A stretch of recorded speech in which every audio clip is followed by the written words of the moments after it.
Hello, my name's Sophie D'Souza and welcome to my channel Sophie Stained Glass. Today I'm going to do an absolute beginner's tutorial on how to make this mirror with a border. Right, soldering iron on to the next bit.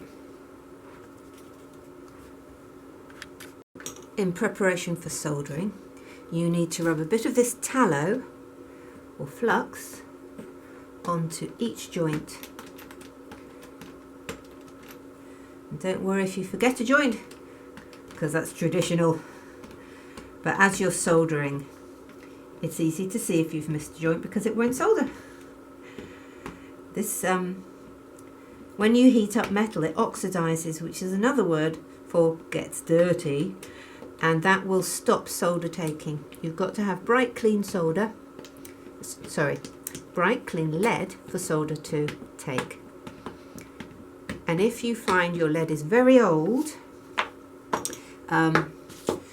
it tarnishes in the end, and you might have to scrub it with a bit of wire wool or a brush. Now I don't think this is quite straight here, so I'm going to give it a tap with my oyster knife. And that's lifted it up a bit, and I'm happy with that now. I'm going to just remove this nail and replace it, keeping it in its new position. So I think that's better. So here's my soldering iron. It's thermostatically controlled, which means the tip regulates the temperature and is specifically for stained glass, so it keeps it at the correct temperature. This is a sponge which you make moist with a bit of water. It's a special sponge for stained glass. Don't use your kitchen sponge. It'll make a mess. So that's got water on it now, which makes it soft and pliable. And let's see if that is nearly hot enough, I think. We'll get a piece of solder now. This comes in different mixes. It's an alloy of tin and lead, and this is a 50-50 mix, which is the one I use. You can use the cheaper mix, which is 60-40, which is obviously 60 lead. There we go. Keep your soldering. Oh, see, I've forgotten one already. Keep your soldering iron at a really shallow angle. If you lift it off too soon, you'll get little weirdy peaks. If it flows in a direction that you don't want, you can do what you're seeing me doing now, which is you can sort of dance it left and right. If you have little gaps, which I expect you will because you're a beginner, don't worry, the solder will cover them up. But the main mistake people make when they're soldering is they don't leave their soldering iron long enough on their piece, and then you get, oh, I can't even do it, but then you get a peak when you lift your soldering iron off. And the other thing they do is they want to paint the solder on. What's actually happening is as soon as the solder gets to the correct temperature, it flows. You don't need to do anything other than warm up the metal, because it will only flow to metal that is warm. As soon as it hits cold metal, it will just go cold and solidify. And it will also only flow to metal which has had tallow rubbed onto it. So you don't need to spread it. It has turned liquid and it will flow. And it, like I say, will only flow till it hits cold metal. Then it stops.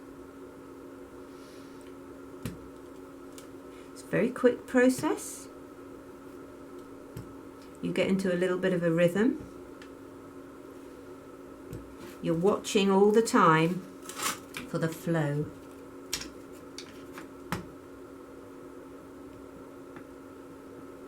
If you leave it on too long, you will melt the lead, which you can see me doing in one of my other beginners videos. But if you melt the lead, you can go back over the joint with more solder and create a little sort of bridge over the melted lead that will cover the hole. I might do a little demonstration of how to specifically cover up holes in lead, which I'm sure the world needs. Right, I love this. Turn it over. Ta-da! Now this is the point where you turn it over and you think to yourself, oh, I really hope I didn't miss getting the lead inside the outside flange of lead. And you have to look really carefully, and it can be avoided. You have to sort of slightly lift up the glass to make sure it's fitting inside well. And there we are, there we are, there we are. And here we go. When you very first start soldering, your soldering iron is a little bit hotter. Oh, you see that's not taking because it's got no tallow on it. So you can see that it just went straight up in the air, it didn't flow anywhere. And we'll do some experiments demonstrating that, I think, as well.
You have to make sure your solder iron is touching both pieces of lead in order that they both heat up. So on this, I'm going to just touch the top one, and see, it doesn't spread onto the bottom one. If I touch the bottom one as well, it does. And that's, like I was saying before, it will only flow where the metal is hot. So when you've got to the end, just have a quick recce, make sure you've got all the joints. It is also traditional to miss at least one joint out. Now, there it is. I'm going to trim, and I'm going to trim.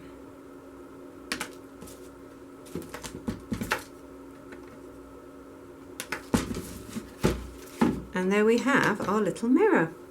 I'm now going to cement it. It's not the sort of piece that needs to be waterproof, so it doesn't really have to be cemented. It's pretty rigid, but I do want to show you all the techniques, so that's what I'll get on and do now.